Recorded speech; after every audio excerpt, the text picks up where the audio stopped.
गर्मी ज्यादा लग जाए तो दाहिने नथुने को बंद करके बाएं नथुने से श्वास लिया,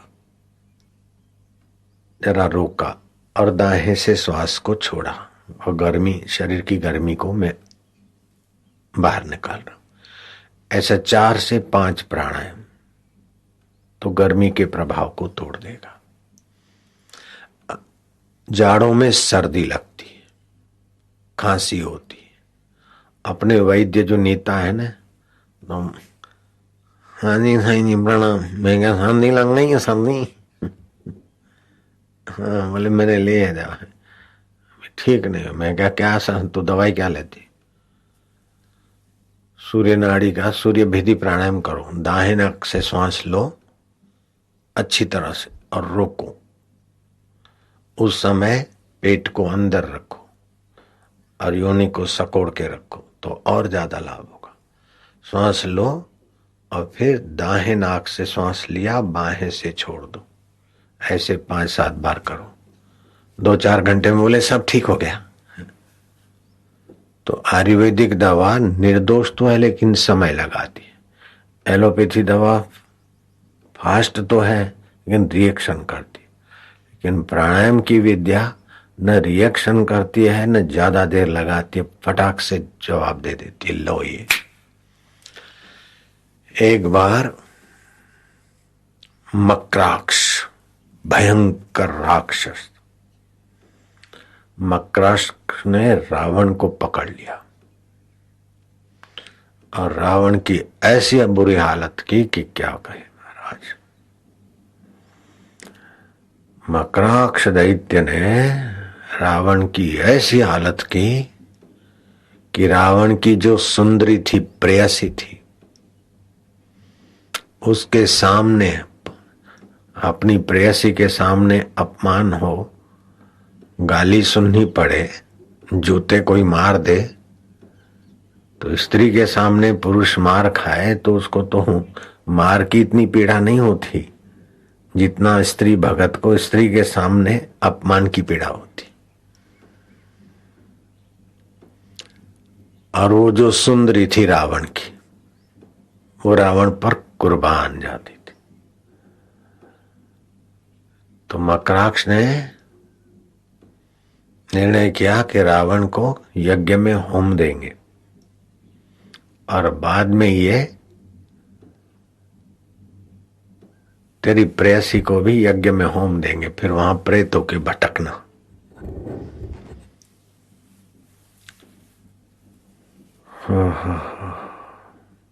सारे दुख आते ने इंद्रिय लोलुपता के कारण। और इंद्रिय लोलुपता क्यों होती है?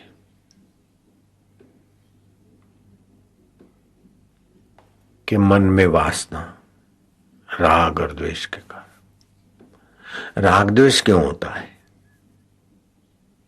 कि देह में अहम रखने के कारण। देह में अहम क्यों होता है महाराज जी? कि सच्ची मैं को नहीं जानते। नहीं जानना की शास्त्रीय भाषा है अविद्या। जो अविद्यमान है उसको विद्यमान मैं मानते हैं और जो विद्यमान है उसको नहीं जानते, ये हुआ अविद्या। अविद्या से अस्मिता हो जाती है। अपनी सच्ची मैं जो ज्ञान स्वरूप पर ब्रह्म परमात्मा चैतन्य है, कभी न मरने वाला जो स्व है, उसको नहीं जानते। इस अविद्या के कारण मरने वाले शरीरों में मैं होती।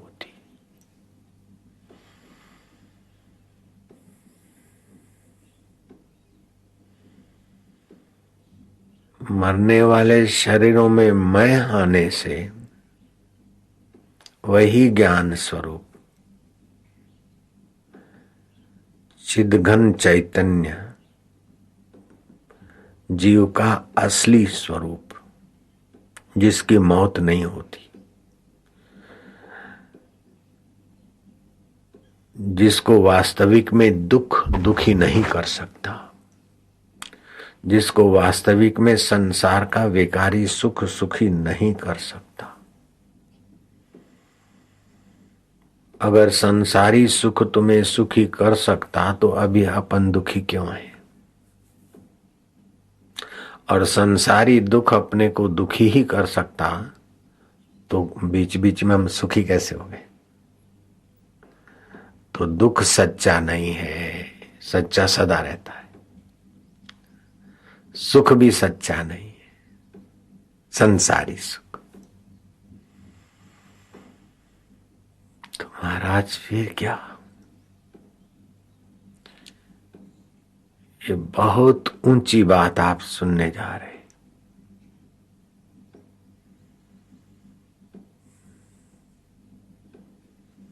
सारा संसार जिससे बंधा है उसका पोल खोल देते अपन।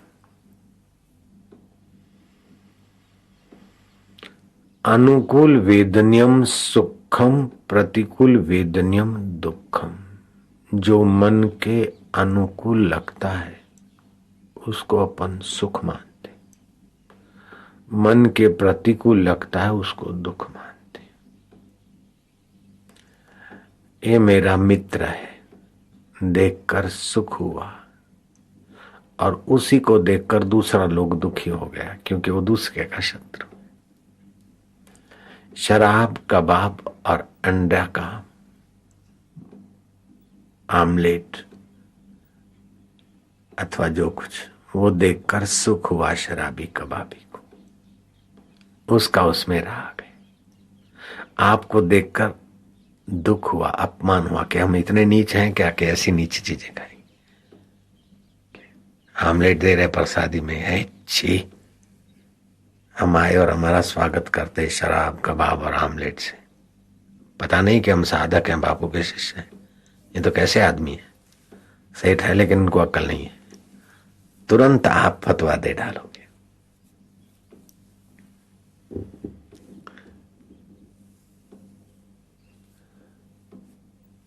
तो वस्तुओं में सुख दुख नहीं है, व्यक्तियों में सुख दुख नहीं है। आपकी अनुकूलता में सुख दिखता है, प्रतिकूलता में दुख दिखता है।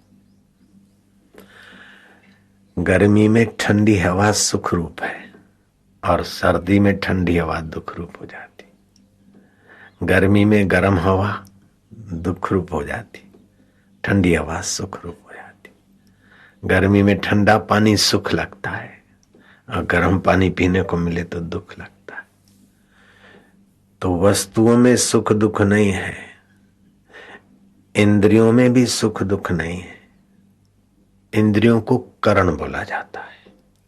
जो बाहर की वस्तुओं को पकड़े उसको करण बोलते। तो करण दो प्रकार के होते हैं। जैसे आंख है तो रूप को पकड़ती है, नाक है तो गंध को पकड़ता है, कान है तो शब्द को पकड़ता है, जीभ है तो स्वाद को पकड़ती, त्वचा है तो ठंडे गर्म को पकड़ती। इसको करण बोलते। दूसरा होता है अंतःकरण, भीतर से। भूख और प्यास आंख से पता नहीं चलेगा, मान और अपमान का आंख से पता नहीं चलेगा, मित्र और शत्रु का आंख से पता नहीं चलेगा। मन बोलेगा ये शत्रु है, आंख तो दिखा देगी व्यक्ति। मन बोलेगा ये हरामी है, ये अच्छा है। तो हरामी किसको बोलेगा? मन, जिससे दुख मिला है या मिलेगा, अथवा जो दुख देता है दूसरों को, जो पसंद नहीं है उसको बोलेगा हरामी। लेकिन उस हरामी को अपनी गैंग वाले तो बॉस मानते, तो व्यक्ति दुख रूप नहीं है। हमारा मानसिक संबंध दुख रूप होता, मानसिक संबंध सुख रूप होता है। तो मन, बुद्धि, चित्त और अहंकार, ये चतुष्ट अंतःकरण बोलते। अंतःकरण का कोई रूप नहीं है, अंतःकरण का कोई रंग नहीं, अंतःकरण का कोई वजन नहीं है, अगर रूप रंग और वजन होता तो विज्ञानियों के साधनों में आ जाता, और वो बोलते चलो हम अंतःकरण बदल देते, तुम्हारा अंतःकरण हम शुद्ध कर देते हैं, तुम्हारे अंतःकरण को बलवान कर देते हैं, दवाइयां औषधियां चूर्ण खोज लेते। इसीलिए सभी को धर्म की शरण आना ही पड़ता है। अंतरंग साधन को धर्म बोलते हैं, बाहर की खोज को ऐहिक विज्ञान बोलते हैं, लेकिन अंतःकरण को ठीक ठाक करने के लिए जो विज्ञान है उसे धर्म बोलते हैं।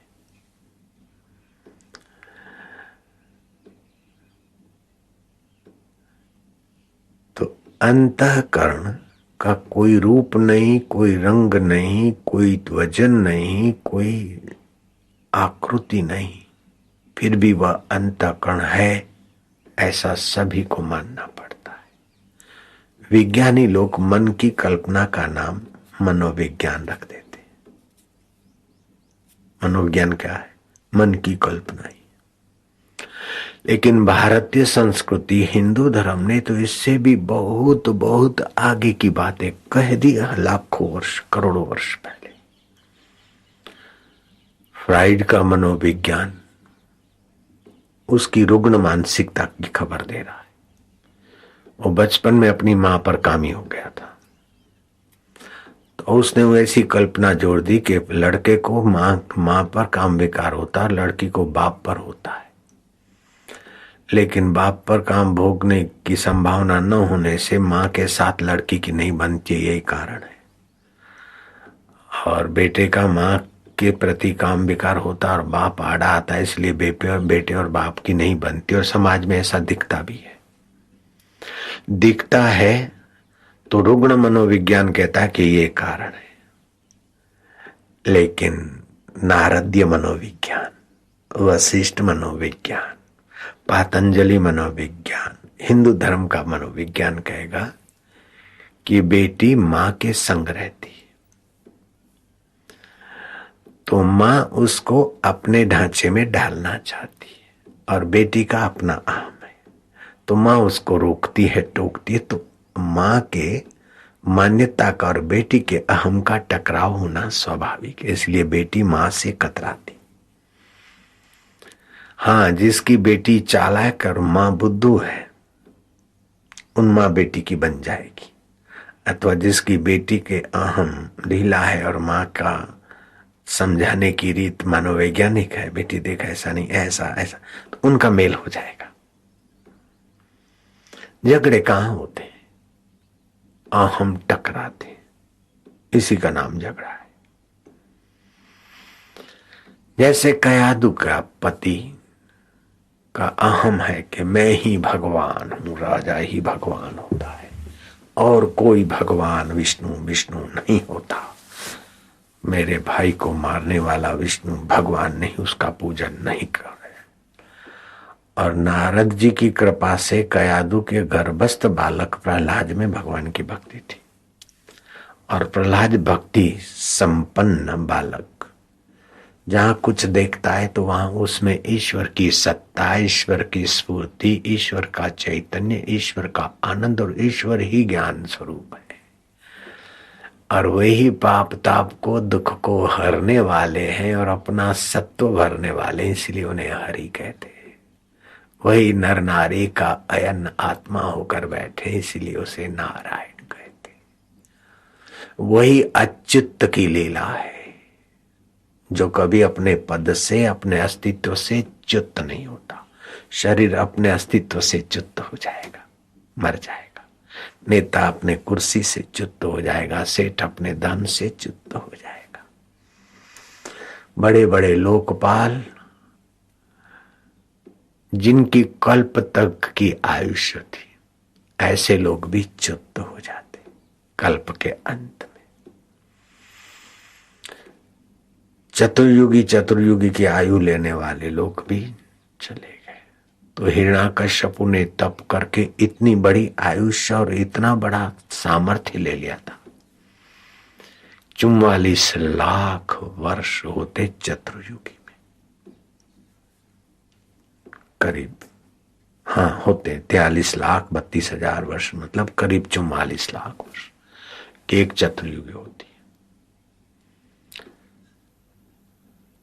ऐसी चतुर्युगी तक जीने वाला हिरण्यकश्यप, और न अस्त्र से मरू, न शस्त्र से मरू, न देव से मरू, न मानव से मरू, न दानव से मरू, इतने जो भी जहां भी मौत की संभावना थी सारे वरदान ले बैठा। अब उसको क्या है? तो मैं एक छत्र भगवान स्वयं। देखो उस अच्युत की लीला, इतना बड़ा खतरनाक अहम सजा हुआ और उसके घर में अपना भक्त भेज दिया, और वह भक्त जन्मजात प्रभु का दृढ़ भक्त, और वहां उसके पास राज्य बल है, तप बल है, ये है वो है। तप से भगवान नहीं मिलते, तप से आपकी मनोकामना पूरी होती है। हाँ, अगर भगवान प्राप्ति की कामना है तो वो तप आपको भगवान के तरफ मदद करेगा। नहीं तो 60-60 हजार वर्ष तपस्या किए और फिर मांगे कि न ऊपर मरू न नीचे मरू, और फिर भोगी बने और भगवान के विरोधी हो गए। तो बोले फिर भगवान ने वरदान ऐसे कैसे दिया? देखो भाई, वास्तविक में भगवान अच्युत है।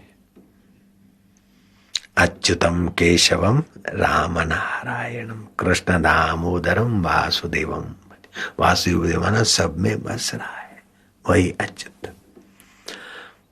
उस अच्युत की सत्ता में एकाकार रहने वाले ब्रह्मा जी सृष्टि बनाने का सामर्थ्य रखते, तो उनकी सृष्टि में क्या हेरफेर करना, कानून बदलना उनके अधिकार में आ जाता है। जैसे मैंने घर बनाया तो उसको तोड़ना, रखना, बदलना वो मेरे अधिकार में आ गया। हिमालय को कैसे करना मेरे अधिकार में। तो ब्रह्मा जी की सृष्टि के बने हुए जीव सत्ता उस अच्युत की, जिस अच्युत की सत्ता से ब्रह्मा जी स्वयं है। तो ब्रह्मा जी को उसने कहा कि हम कभी ना मरे। ब्रह्मा जी ने कहा, पुत्र तुम्हारी तपस्या ने मुझे प्रसन्न किया है, लेकिन कभी न मरने का वरदान मैं नहीं दे सकता, क्योंकि मेरा भी शरीर शांत है। हाँ, किससे न मरूं? तो जो मेरी सृष्टि में मेरी चीजें बनाई हैं वे तुझे नहीं मारेगी। तो बता दे किस किस से नहीं मारे। बोले दिन को न मारूं, रात को भी न मारूं, सुबह न मारूं, शाम को न मारूं, दोपहर को भी न मारूं। तो ऐसा ऐसा जो जो उसको याद आया वो सारे के सारे बोलता गया, और ब्रह्मा जी ने कहा एवं अस्तु तथास्तु। तो अब मारने वाला तो कोई बचा ही नहीं। ऐसा करके अपना अहम पोषने में लगा। ब्राह्मण और भक्त, ये इनके लिए उसने मुसीबत कर दी, सज्जनों के लिए मुसीबत कर दी। जो उनकी खुशामद करे वही सोने का है। ऐसे कई मंद बुद्धि के लोग होते कि खुशामद खोर जो बोलते वही सही है, इसी से पार्टियां बन जाती। अच्युत की शरण हम नहीं जाते, हम अहम की शरण जाते। अहम भी देह में होता है, और इसी से सारे झगड़े होते, इसी से सारे जन्म मरण होते, इसी से सारे दुखों की परंपरा चलती। तो वो अच्युत दूर नहीं है, वो केशव है, वासुदेव है, अभी हमारे साथ है। उसी अच्युत की सत्ता से मेरी जीभ बोल रही, उसी अच्युत की सत्ता से आपके कान सुन रहे, और वही अच्युत आप और हम पर प्रसन्न है, इसलिए अपनी कथा करने का, सुनने का अवसर दे रहा है।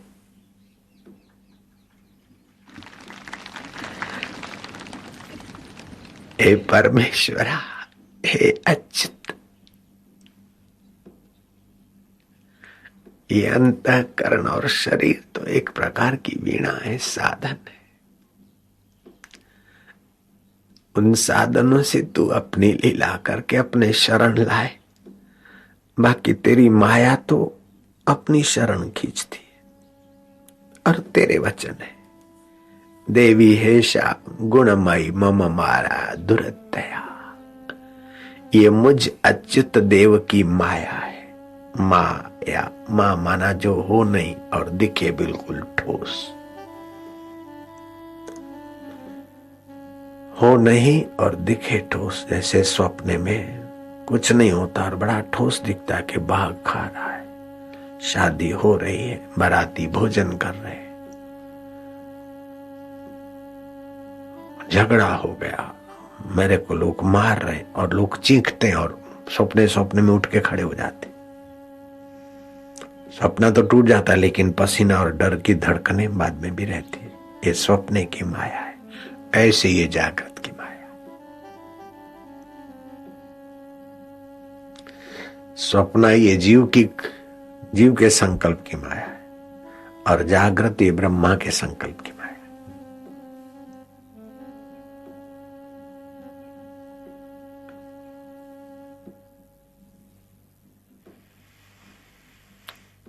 ब्रह्मा जी ने वरदान दे डाले और वह हिरण्याकश्यप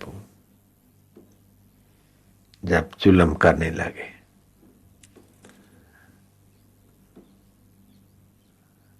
तो भक्तों के हृदय की पुकार कि तुम्हारा नाम नहीं ले सकते, सात्विक भोजन मिलता नहीं और हम शराब कैसे पिए, हम मांस कैसे खाएं, हम ऐसे कैसे रहें हे प्रभु।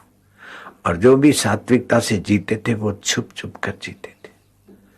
कयादु ने कहा प्रहलाद को, बेटे भगवान हरि की भक्ति करने वाले भी तुम्हारे पिता के राज्य में खुली भक्ति नहीं कर सकते बेटे, और तुम बोलते हो भगवान हरि ही सत्य है, वही सार है, वही अच्युत है।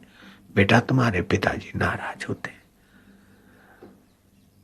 तुम भक्ति करो लेकिन पिताजी। तो प्रहलाद ने कहा मां तेरे को जो बोलना है जल्दी बता दे, नहीं तो पिताजी आ जाएंगे। तो कयादु का मनोविज्ञान थोड़ी देर के लिए प्रहलाद को अपने साथ ले चला, लेकिन प्रहलाद को अच्युत की भक्ति दृढ़ थी और कयादु स्त्री जाति थी, तो उसको साथ देती तो पति के प्रकोप से साध्वी दुखी होना नहीं चाहती थी, इसलिए वह तटस्थ रह गई। अपने तरफ से भीतर से तो प्रहलाद का पक्ष था लेकिन बाहर से पति है। तो ऐसे कईयों के हृदय की पुकार कि भगवान तुम रक्षा करो, भगवान रक्षा करो। तो ये प्रार्थना करते करते जब लोग शांत होते, उनका मन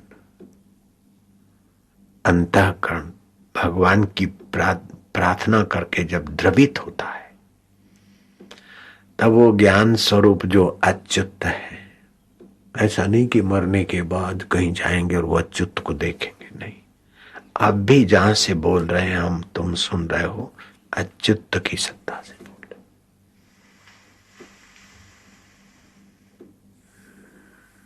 तो प्रार्थनाएं जब होती है तो फिर उस अच्युत स्वरूप परमात्मा की लीला हुई और कोई भक्त अंतःकरण हिरण्याकश्यपु के घर जन्मा। तो हिरण्याकश्यपु को प्रेरणा हुई कि मैं ऐसी कुछ तपस्या करूं, ऐसे वरदान ले आऊं, तो वो चला गया था तपस्या करने। तो देवताओं ने देखा कि अभी हिरण्याकश्यपु में सताता है, शत्रु तपस्या करने गया, तो धावा बोल दिया और आसानी से शत्रु के राज्य का सत्यानाश कर दिया और महल को जलाने आए। तो कयादु थी, अब स्त्री को कैसे जलाए, तो उसको ले गए। उसके गर्भ में भगवान के भक्त आ चुके थे, तो देवताओं को पता नहीं था,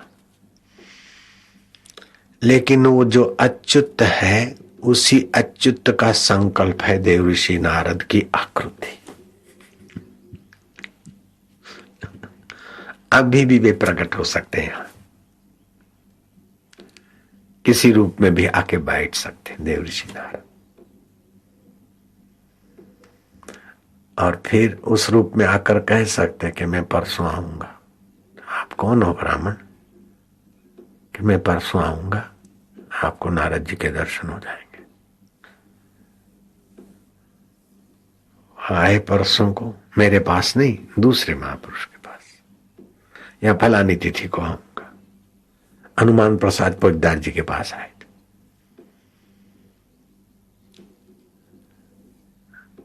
तो जाते जाते गोरखपुर में, और जहां आए थे और बातचीत हुई, वो चबूतरा भी बना के रखा, मैं वो देख के भी आया।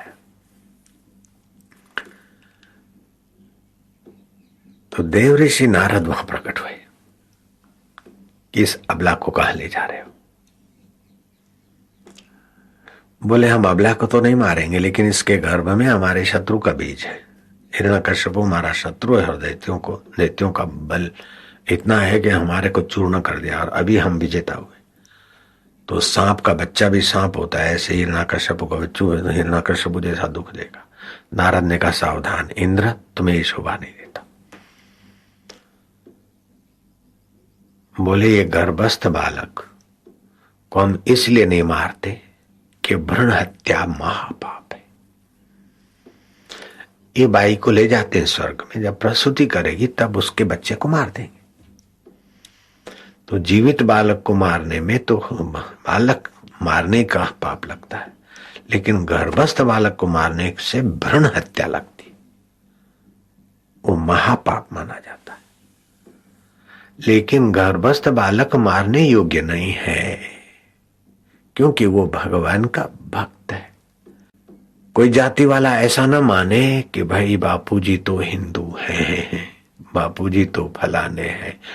नहीं नहीं, भगवान के जो भक्त और संत होते हैं वे जैसे सूरज हिंदुओं का ही नहीं है, मुसलमानों का ही नहीं है, सभी का है। ईसाइयों का सूरज है क्या? सूरज सबका है। ऐसे जिनके हृदय में भगवान का प्रकाश हुआ है, ज्ञान हुआ है, वे सत्पुरुष महापुरुष सभी के होते हैं।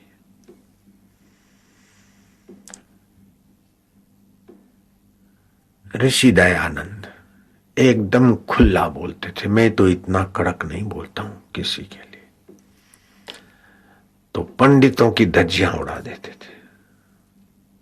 मंगलम भगवानम मंगलम गरुड़ध्वज रखो, ये वैसा है। तो पंडितों ने विरोध किया, मुसलमानों को भी रोकड़ा सुना देते, क्या अल्लाह हो अकबर ये करके चिल्ला रहे हो, कंकड़ पत्थर जोड़ के दिया मस्जिद बनाए, तापे मुल्ला चढ़ी चिल्लाए क्या बहरा हुआ खुदा, तापे मुल्ला चढ़ी बांग दे क्या बहरा हुआ खुदा। इस प्रकार मुसलमानों के कुरान शरीफ पर भी वो प्रवचन करते और मुसलमानों को भी अच्छी तरह से बराबर शुद्ध करने के भाव से बोलते थे। लेकिन इसमें कुछ मुसलमान जो नैरो माइंड के होते थे वे बिगड़ जाते, ऐसे कुछ हिंदू भी जो पंडित थे नन्हे दिमाग के, वे भी बिगड़ जाते थे, तो ऋषि दयानंद का विरोध करते। अलीगढ़ में ऋषि दयानंद का प्रवचन था और किसी मुसलमान के घर ठहरे थे। अपने हाथ से भोजन बना लेते और शाम को कुरान शरीफ पर भाषण करते। तो मुसलमान आगेवान देखते थे कि ये साधु है तो तगड़ा बोलता तो सत्य, लेकिन हमको ही हिंदू इतना विरोध करते हैं, तो जाओ इनको समझाए कि हिंदुओं का ही काफरों का ही विरोध करे, हमारा क्यों करते। तो निवास पर चले गए, बोले ऋषि दयानंद जी, हिंदू पंडित आपका इतना विरोध करते कि हिंदू की धर्मशाला के मंदिर में आपको ठहरने की व्यवस्था होती है, तो वहां भी वो अड़ंगा जमा देते पुजारी। तो मुसलमान के घर आप ठहरे, तो हमारे घर रहते हो, हमारे घर आप बनाकर खाते हो और हम ही को गालियां देते हो। आगे वालों ने अच्छा तर्क रख दिया, लेकिन ऋषि जो अच्युत का ध्यान और अच्युत ही सारे वो समझे, समाज को समझाना चाहते थे, तो उनकी बुद्धि तो प्रतिपन्ना बुद्धि है। नेताओं की बुद्धि कुशल हो सकती है, लेकिन महापुरुष की बुद्धि प्रतिपन्ना होती है। किस समय क्या निर्णय ले लेना, किस समय क्या रहस्यमय बात बोल देना, वो प्रतिपन्ना मति के धनी होते महापुरुष। बोले जिनके घर रहता हूं और बनाता हूं खाता हूं उनका भला न चाहूं और उनको सत्य करके सत्य तक न पहुंचाए तो मैं क्या गद्दार बनूं? आगे वहां निरुत्तर हो गए। मुसलमानों में भी समझदार ब्रॉड माइंड के लोग होते ना, नेहरू होते तो बोले चलो ऐसी तैसी, लेकिन उन्होंने मथा टेक लिया, भाई फकीर ठीक कहते। अगर है शौक मिलने का तो कर खिदमत फकीरों की, ये जौहर नहीं मिलता अमीरों के खजाने में। जलालुद्दीन रूमी का वचन है, अनुभव है। तो 50 वर्ष की नमाज अदा कर, उससे भी 2 क्षण फकीरों का संग, तो अगर कंकड़ है तो तुझे हीरा बना देगा। बिना बेदा हीरा है तो फकीरों के संग से तू बेदा हुआ हीरा हो जाएगा और मालिक के गले तक पहुंच जाएगा मणिमाला में। जलालुद्दीन रूमी ने भागवत सुनकर कहा हो या पहले कहा हो या बाद में कहा हो, मेरे पास इसका प्रमाण नहीं है, लेकिन ये बात भागवत में भी यही आती है। श्री कृष्ण कहते हैं कि 50 वर्ष की निष्कपट भक्ति से भी अंतःकरण का अज्ञान दूर नहीं होता और 2 क्षण साधु की सेवा से अंतःकरण का अज्ञान मिट जाता है।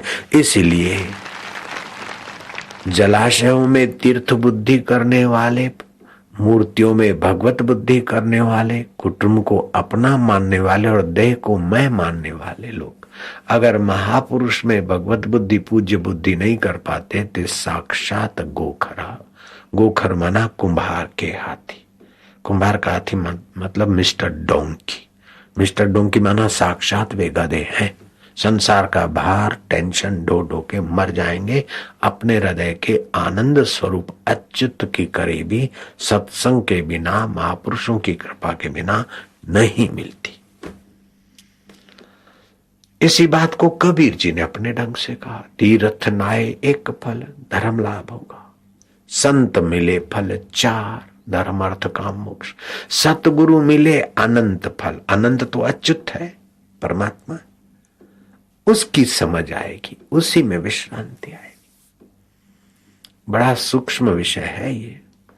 और तुम शिविर में आए हो, 3 दिन यहां आश्रम में रहोगे, अगर तुमको ये ऊंचे से ऊंची और पीएचडी की आध्यात्मिकता की पीएचडी की बात तुमको न सुनाऊं तो क्या बाजार में जाके सुनाऊंगा? जो समझ पाया तो बेड़ा पार होगा, नहीं तो थोड़ा कुछ अंश तो समझ ही लेगा। और कुछ भी नहीं समझा और कपड़े छिटक के चला भी गया तभी भी लाभ हुए बिना नहीं रहेगा। शहद तुमने ली और फिर वापस कर दी, तपेली हमने खाली कर दी, तभी भी शहद की मिठास तुम्हारी तपेली को चिपकी रहेगी। ऐसे आपके अंतःकरण को सत्संग का ज्ञान और मिठास तो चिपक ही जाएगा। और जो ये सैटेलाइट्स के द्वारा घरों में सुनेंगे वे भी हाथ पैर धोकर इस विषय को ठीक से सुनेंगे, बार बार सुनेंगे कैसेटों के द्वारा, तो उनको भी ऐसा ही गहरा लाभ हो जाएगा। अपन फिर आते कि राग और द्वेष, अनुकूलता और प्रतिकूलता। अनुकूलता में सुख बुद्धि, प्रतिकूलता में दुख बुद्धि। राग के अनुकूल व्यक्ति मिलता है तो सुख, और द्वेष वाले व्यक्ति मिलते तो दुख। ठीक है ना? तो सुख दुख राग और द्वेष का फल है, और अनुकूलता प्रतिकूलता इंद्रियों की। तो मन बुद्धि में होता है राग द्वेष और इंद्रियों को लगता है अनुकूल प्रतिकूल। जब ठंड लग गई तो दुख हो गया, ज्यादा गर्मी लग गई तो दुख हो गया, ज्यादा कीचड़ में आ गए तो दुख हो गया, ज्यादा गर्म हवाओं में आ गया तो दुख हो गया। तो इंद्रियां शरीर को मैं मानते हैं, और शरीर के अनुकूल होता है तो अच्छा लगता है और प्रतिकूल होता है तो बुरा लगता है। मन के अनुकूल होता है तो अच्छा लगता है, प्रतिकूल होता है तो बुरा लगता है। ठीक है? ऐसा अच्छा बुरा लग लग के मिट जाता है, बदल जाता है। जरूरी नहीं कि अच्छा सदा ही अच्छा लगता रहे। कामी को कामिनी का संग बहुत अच्छा लगता है, कब मिलेगी तड़पता था। आखिर दोस्ती हो गई और होटल में चले गए और काला मुंह करना था वो कर डाला। अब दिन को काला मुंह करने से नेत्र ज्योति का सत्यानाश ज्यादा होता है। दिन को संभोग करना समझो जल्दी अंधापे को अथवा नेत्र शक्ति का ह्रास करना। अमावस्या, पूर्णिमा, अष्टमी पर्व के दिन संभोग करना रोग प्रतिकारक शक्ति का गला घोंटना है और संतान को, विकलांग संतान को बुलाना है। ऐसे दिन को संभोग करना ये नेत्र ज्योति और जीवनी शक्ति को ह्रास करने का बड़ा राजमार्ग है। लेकिन वो गया तो जो नहीं मिल रही थी तो तड़फ थी, मिली तो वो तड़फ की वृत्ति शांत हुई तो आनंद आया।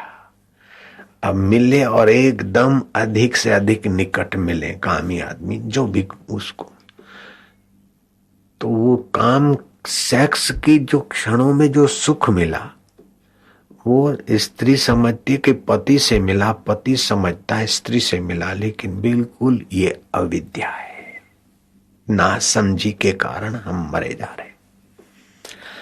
स्त्री के शरीर से अगर सुख मिलता तो संभोग के बाद करवट लेकर क्यों सो जाते हो?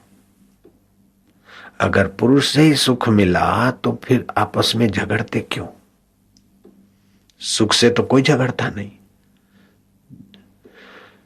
तो ये मिले, ये करूं करूं, और फिर शरीर के अंदर जो धातु था, वीर्य था, इकट्ठा हुआ था, वो जब पसार हुआ तो वीर्य बनने में शरीर की तपस्या होती। तो तपस्या का जब ह्रास हुआ संभोग की घड़ियों में, उस समय बड़ा अच्छा लगा, लेकिन उसके बाद उबान आ गई। तो एक तो तपस्या का, योग्यता का ह्रास हुआ तो उस समय का आनंद आया। जैसे रात्रि के आराम करके स्वस्थ हैं और फिर मैच देखते हैं, ए जीता वो जीता, तो जिसके जीतने में हमारा राग है तो तालियां बज जाती है, जिसके जीतने में हमारा राग नहीं है तो तालियां नहीं बजती, नाराजी होती। लेकिन टोले के प्रभाव में तालियां बज भी जाती है, यंत्र की नाई। तो ऐसे ही राग के अनुरूप सुख लगता है और द्वेष के अनुरूप दुख लगता है। ये बात आप समझ लिया, मान लेना। और इसमें शरीर भी उसके अनुरूप अगर तैयार होता है तो सुख होता है। जैसे रात भर का फ्रेशनेस है तो मैच देखने में मजा आएगा, लेकिन रात्रि आप जगे हैं, थके हैं, बुखार है या आपका शरीर अस्वस्थ है तो मैच में वो मजा नहीं आता। ठीक है? तो शरीर की और मन की अनुकूलता से सुख, शरीर और मन की प्रतिकूलता से दुख। ठीक है?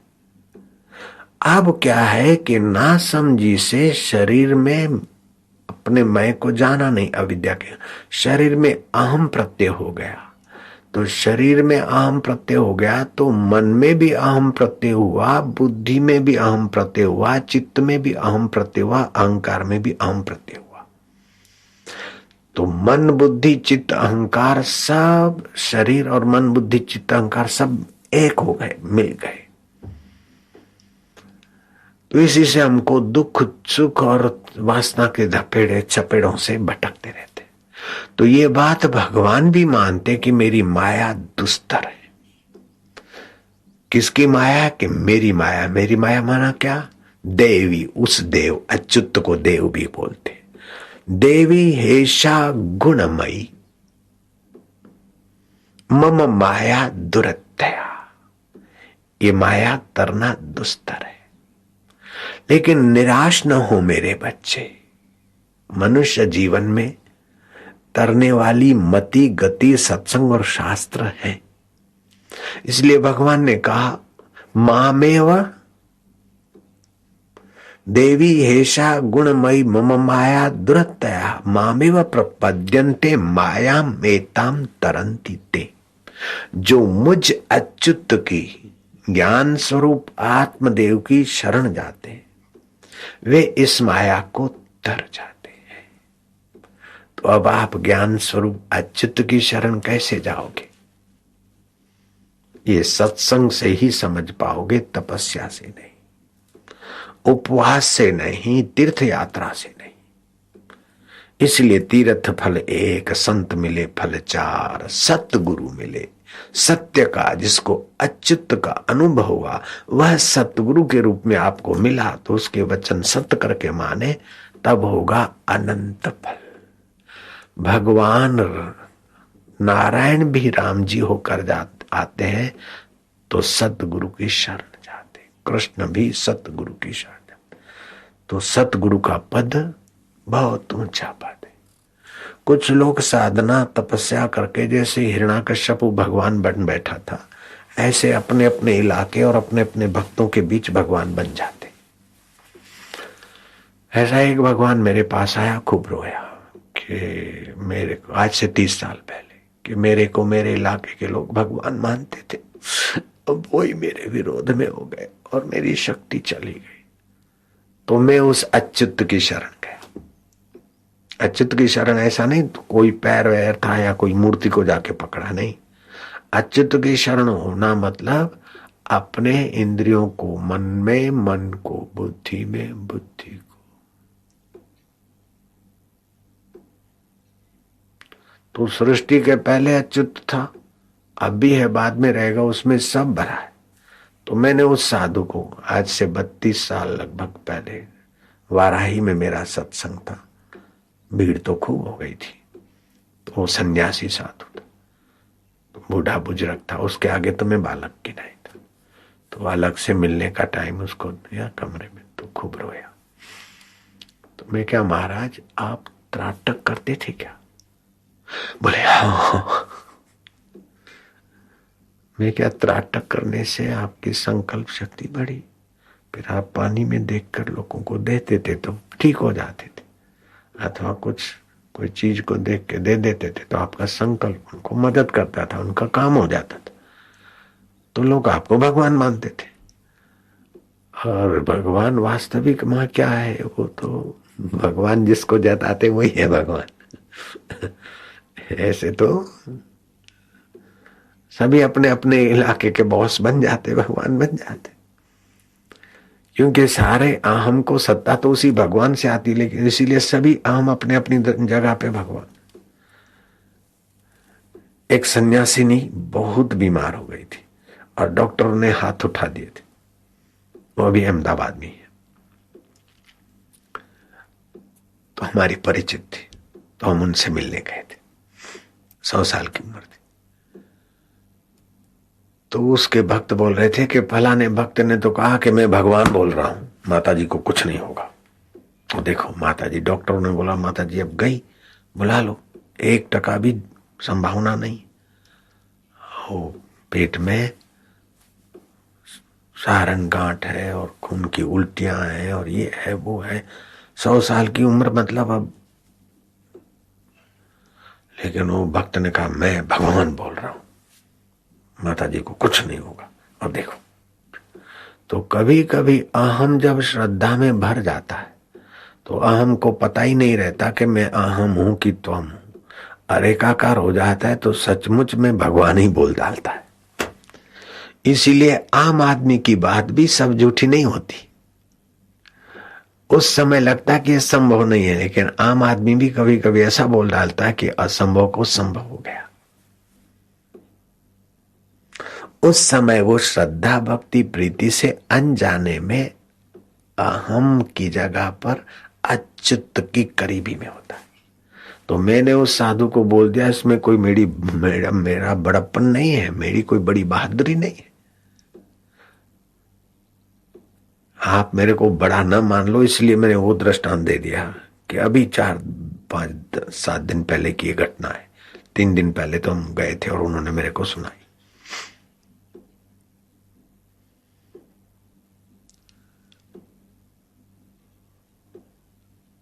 तो महाराज, वो वाराही में जो साधु थे तो बोले आप तो भगवान है, अब तो सब कुछ जान गए। लेकिन मैं भगवान बन के नहीं बैठा। भगवान बनने में बड़े खतरे। कुछ ऐसी ऐसी उपासना होती है कि उस उपासना के बल से आप जो चीज चाहो ला के दे दो। एक तो प्रेत वश करने से उन प्रेतों के द्वारा वो चीज मंगा दी जाती। दूसरा, आप आईना रखो और आईने के सामने एक टक बैठ के देखो, अपनी छाया दिखेगी। और फिर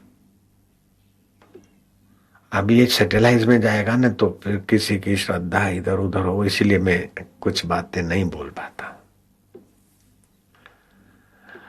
तो उस छाया पुरुष को आप बैठे बैठे कहोगे दाएं हिलो, बाएं हिलो, आगे झुको, पीछे झुको। आप बैठे रहोगे और आपकी एकाग्रता से वह छाया पुरुष अगर आपकी आज्ञा में आ गया, आपका ही छाया आपका ही पकड़, फिर उसको बोलो जाओ मुंबई का हलवा ले आओ। आपके पास मुंबई का हलवा आ गया। जाओ जयपुर के करेले का अचार उठा लाओ, लो जयपुर के करेले। नडियाद के गोटे लाओ। मन में ही बोलना है, बोलना नहीं है। और लोग देखते रह जाएंगे और आप यूं करके किसी को गोटे दे दो। प्रेम जी की पेन उठा के लाओ उसके कमरे से। क्या है प्रेम, पेन भूल गया है? अरे मेरी पेन मेरे कमरे में ही थी और मैंने बंद करके रखा था। बापू भगवान है और मैं अपने को भगवान मान लूं तो आप मेरे अधीन रहे और मैं अपने कल्पना के दायरे में रहूंगा। अपने इलाके के मानने वालों का ही भगवान रहूंगा। वास्तविक भगवान से थोड़ी अलग बाउंड्री मेरी बन जाएगी। तो मेरी जब अलग बाउंड्री बनेगी तो मेरे को मानने वालों की क्या भगवान से जुड़ जाएगी क्या एकाकारता? नहीं होगा। अभी कई लोग आते कि बापू आपके चित्र के सामने बैठे और शहद निकली, बापू जी आपके चित्र से विभूत निकली, आपके चित्र से ऐसा मिला ऐसा मिला। बोलते ठीक है मैं क्या आगे बढ़ू। ये सब होता रहता है। बाप जी आप आ गए हमारा कैसा, ये सब मैं क्या छोड़ू। मैंने ये इस प्रकार की आईने में साधना नहीं की और मैं सच बोलता हूं कोई प्रेत को वश नहीं किया है। मैं व्यासपीठ पे बोल रहा हूं। यहां झूठ बोलने से तपस्या नाश होती है। जॉक्स में तो गप लगाने की मैंने छूट ले रखी है। कथा के विस्तार में मैंने थोड़ी अपनी बात मिलाने की छूट ले रखी शास्त्रीय ढंग से। लेकिन अभी जो बोलता हूं नहीं, इसमें झूठ बोलना बड़ा भारी अपराध होता है। आप उस अच्युत से मिलते तो बाकी की योग्यताएं सहज में आ जाती है। नहीं तो एक एक योग्यता का एक एक विभाग है। जैसे पृथ्वी तत्व की आप धारणा सिद्ध करो, आपको पृथ्वी में यहां गाड़ दे और आप कलकत्ते में प्रकट हो सकते। जल तत्व की धारणा सिद्ध हो जाए तो हम जल में कूद जाएं और आप खोज खोज के मर जाओ, नहीं मिलेंगे। और फिर कोई हमारा मित्र है, हमारा साथी, या हम जहां जाए वो पानी भर दे बाल्टी और धार करते हम वहां प्रकट हो जाएंगे। हम नहीं हो सकते, लेकिन जो धारणा करते हैं, मतलब ऐसे वायुदेव की धारणा है, पृथ्वी जल तेज वायु आकाश की धारणा। तो ये पांच भूत भगवान की माया के अंग है। जब सीधा भगवान को नहीं मिलना है तो माया के किसी अंग में पढ़ो और कई युगों तक आप पुजवाते रहो। हम स्कूल में पढ़ते नहीं थे, साधु बन गए थे, घर छोड़ के चले गए थे। फिर यहां से पसार हो रहे थे तो मैंने सुना कि आज कांकरिया में कोई साधु पानी पे चलकर दिखाने का प्रोग्राम है। तो उसने ये सफल प्रोग्राम कर रखे थे, लेकिन कांकरिया में वो प्रोग्राम जो करने जा रहा था तो डूब जाता था, विफल हुआ, उसकी हंसी हो गई। तो पानी में चलने के प्रयोग सफल होते हैं साधना से, लेकिन प्रयोग करते करते वो धारणा की शक्ति खत्म हो गई तो धड़ा विफल हो गए। हम जब साधना करते थे तो आकाश में उड़ने जैसी, समझो थोड़ी सी साधना करते तो हम शायद उड़ने की सिद्धि पाना चाहते तो सफल हो जाते, लेकिन हम फिर उधर नहीं गए उस रास्ते। पक्षी भी उड़ते फिरते। तो एक एक भूत की धारणा सिद्ध हो जाए, अब कितने वर्ष लगते सामने वाले पर है। इससे सीधा क्यों नहीं भगवान की शरण आ जाओ। एक एक चपरासी को, कारकुन को, क्लर्क को, कलेक्टर को रिझाओ, इससे प्रेसिडेंट पद पे क्यों ना पहुंच जाओ सीधा। तो वो सब आपको रिझाते फिरेंगे। तो भगवान की शरण वह है, मामेव प्रपद्यन्ते मायाम मेताम तरन्ति थे। उसके लिए सारे प्रेसिडेंट के आगे तो कानून महत्व रखता है, लेकिन भगवान की कृपा के आगे ये पंचभूतों का और भगवान की प्रकृति का नियम का कानून सब माफ हो जाता है। अपीचे दुराचारे भी, दुराचारी को तो कई जन्म लेने हैं, दुराचारी को तो नरकों में जाना है। अपीचे दुराचारे भ्यो पापे भ्यो पाप कृतम, पापी प्रिय प्रियतर प्रियतम, पाप पापी पाप कर्तर पाप कृतम। दुनिया के सारे पापियों को खोज के और उसमें से भी छांट छांट के ज्यादा खतरनाक और उसमें से भी अत्यंत पापी छांट के ले, ऐसा भी मेरी शरण आ जाए तो डर जाता है। ये भगवान के तरफ से कितना बड़ा तोहफा है, कितनी बड़ी करुणा है, कितनी बड़ी कृपा है, तो उसका क्यों ना फायदा ले। एक एक भूत को रिझाए, एक एक मिनिस्टर को रिझाओ। इसीलिए कबीर की बात मुझे बहुत प्यारी लगती है, एक साधे सब सधे, सब साधे सब जाए। मैं दृष्टांत देता हूं ना कि वो ब्रह्मचारी गया, बाबा महाराज मैं कहीं भी जाऊं तो मुझे रोजी रोटी मिल जाए खाने पीने को। बाबा ने एक का कर दिया, जाता है तो रुपए भर का सामान अथवा दक्षिणा मिल जाती उसको। फिर दूसरे बाबा को रिझाया तो उसने मिंडी कर दी, तो महीने का 300 रुपये का उसकी आवक हो गई। फिर तीसरे महापुरुष को उसने बहुत रिझाया तो उसने बोला तेरे गुरु का एक किया हुआ है तो लाओ हम मिंडी कर देते। तो लगभग महीने में 3000 की उसको आमदनी होने लगी। तो धन बढ़ता है, इंद्रिय लोलुपता बढ़ती है, राग द्वेष बढ़ता है, तो बुद्धि बट जाती है, सात्विकता बिखर जाती है, भक्ति बिखर जाती है। तो उसके बुद्धि में भूत घुस गया कि गुरुजी के एकड़े से तो हमने 200-400 रुपए लिए होंगे, जाके गुरुजी को 1000 रुपया दे के अपना जान छुड़ा दे, हम स्वतंत्र। तो गुरुजी के यहाँ पैसे डर दिए, बोले गुरुजी आपके एकड़े से तो हमने जो लिए वो हमने चुका दिया, आप मेरे को आप स्वतंत्र कर दीजिए। गुरु ने कहा ठीक बात है, लाओ जरा वो कागज। गुरु ने एकड़े पे चौकड़ी मार दी, अब जाओ मिंडिया उगराते रहो।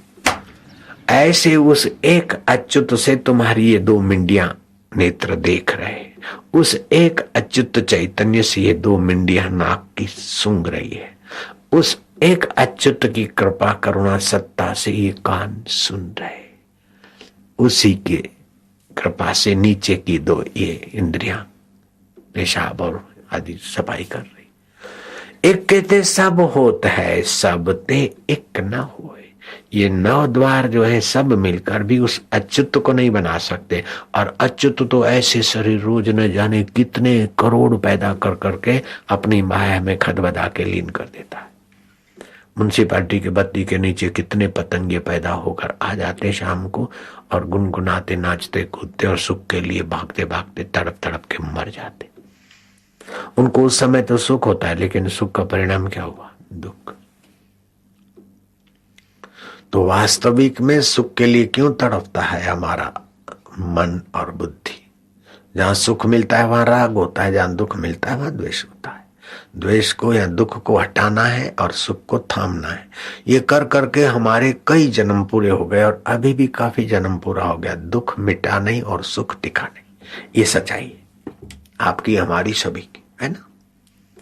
मंत्री बन गए, ये बन गए, नेता बन गए, मुख्यमंत्री बन गए, प्रधानमंत्री बन गए, फिर भी दुख मिटा नहीं। बापू जी अब आशीर्वाद करो, बड़े हो जाए। बापू जी जब तक अच्युत की पूरी शरण नहीं जाएंगे हम लोग, तब तक पूरा दुख निशेष नहीं होता। संसार दुखालय है, संसार अनित्य है और जीवात्मा और अच्युत नित्य है। तो नित्य को अनित्य सुख कब तक सुखी कर सकेगा? अमर को मरने वाली चीज कब तक रिझा सकेगी? आप अमर हैं, शरीर मरने वाला है और नाक की गंध भी मरने वाली है और सेक्स का सामर्थ्य भी मरने वाला है। तो सेक्सी लोग चिपक के रहें, देखो फिर क्यों छोड़ते एक दूसरे को? ऐसे चटोरे लोग व्यंजन से चिपक के रहे, क्यों छोड़ते? सुगंधी के गुलाम मजा आया तो लगा रहे, मजा से नहीं रख देना पड़े। तो आप नित्य हैं और ये तरंगित मजा राग द्वेष का अनित्य है। तो जितना जितना बाहर से मजा लेते उतने उतने आप छिछरे हो जाते। आपको अच्युत में विश्रांति करने की योग्यता आपकी क्षीण हो जाती और जितने जितने बाहर के मजों से आप संयत रहते, भोजन करते लेकिन मजा लेने के लिए नहीं, तो आप ठीक से खाएंगे। तो अब बात यहां आई कि हम निर्दुख कैसे हों? दुख कोई नहीं चाहता। तो शास्त्र भी कहते जन्म दुखम जरा दुखम जाय दुखम पुनः पुनः अंत काले महादुखम तस्मात जागरे ही जागरे। जन्मते समय मां को पीड़ा होती, उससे ज्यादा बच्चे को होती। मां के छोटे अंग से इतना बड़ा शरीर निकलता, कितना कोमल शरीर को दबाव पड़ता होगा। कई बच्चे तो बेचारे रोने की क्षमता भी नहीं, सुन्न से हो जाते।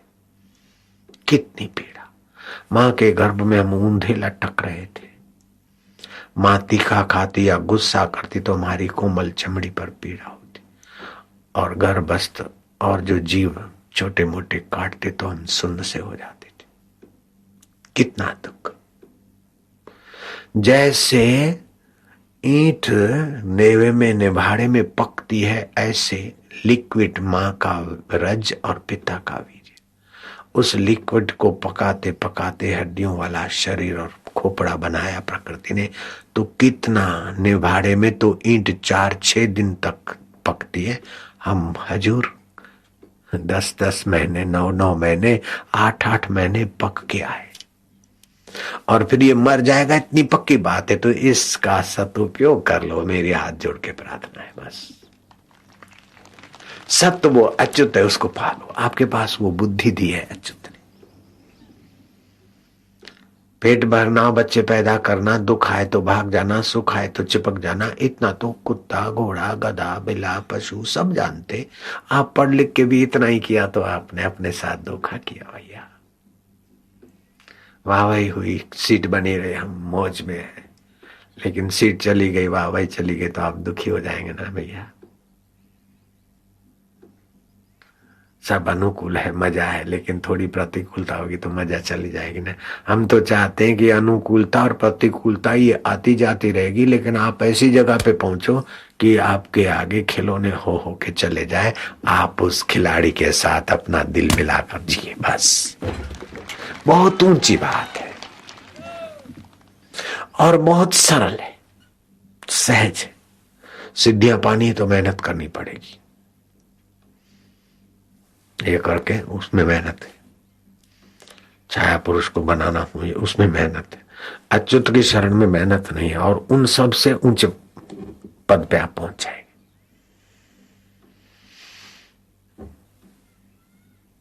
विवेकानंद ऐसे सज्जन के पास गए थे, तो प्रसिद्धि थी, तो तब उस आकाश में हाथ घुमाकर वस्तु देने वाले साधु ने विवेकानंद को प्रभावित करने के लिए जो मांगते गए वो देते गए। तो करीब उनके हॉल का एक कोना ढेर हो गया वस्तुओं का। विवेकानंद ने कहा कि मैं मांगता गया, वो देते भी गए, आकाश में हाथ घुमाते, और उनके वो जगह का कमरे का एक कोना में ढेर बड़ा खासा हो गया। फिर भी भाइयों, परमात्मा प्राप्ति के आगे इसकी कोई कीमत ही नहीं है। मैं अखंडानंद की बात करता हूँ ना कि किसी साधु के पास गए थे, वो मन चाहे चीज दे देते थे। तो रात को 10 बजे गए और बोले क्या खाओगे? बोले मालपुए खाएंगे। बोले रात को 10 बजे मालपुए? अच्छा, तो बातों में रखा और संकल्प किया। फिर यूं हाथ घुमाए तो हाथ में तसला आ गया। 10 आदमी खाए उतने मालपुए। अखंडानंद अपने आश्रम में आए थे अहमदाबाद, इस मोटे आश्रम में, मोक्ष कुटिया में बैठे थे साथ में, और पतरे वाला हॉल था, वहां सत्संग भी उन्होंने किया था। ये अखंडानंद जी का अनुभव, किसी पूर्वकालीन अनुभव नहीं, इसी युग का। फिर अखंडानंद जी बोलते हैं उनके प्रवचन के द्वारा, पुस्तक में भी ये बात है, और मैंने ये पुस्तक से सुनी है, उनके मुख से नहीं सुनी, पुस्तक से सुनी। बोलते हैं कि हमने ये मालपुए खाए, हमको स्वाद भी आया मालपुए का और नींद भी आई। सुबह जब हम लोटा लेकर मालपुए खाली करने गए, आप समझ गए ना? हाँ, तो हरिजनों की बस्ती में 2 माइयां बुरी तरह लड़ रही थी, चिल्ला रही थी। तो एक हरिजन बाई ने कहा कि राउंड बारातियों के यहां से 10 आदमी खाएं उतने मालपुए में मांग लाई थी, और तू सब जो कुछ मेरे घर में देखती है, कैसी तेरी नजर है रांड, तू चोर। वो बोलती है मेरे अपने खुगलू की कसम है, अपने फलाने बेटे की कसम है, जो मैंने तेरे माल पे उठाएंगे। तो तूने नहीं उठाए तो रांड क्या भूत ले गए? अखंडानंद कहते कि हमको बड़ी ग्लानि हुई, अब कैसे उसको कहे कि हाँ हमारे पेट में है मालपुए। वे मालपुए तो खाली करके आए हम, लेकिन मेहतरानी के घर के मालपुए भूत उठा के दिया, वो ग्लानि अभी तक नहीं आती। तो ऐसे चमत्कारों में साधक लोगों को प्रभावित होना ईश्वर से दूर होने के सिवा और कुछ नहीं।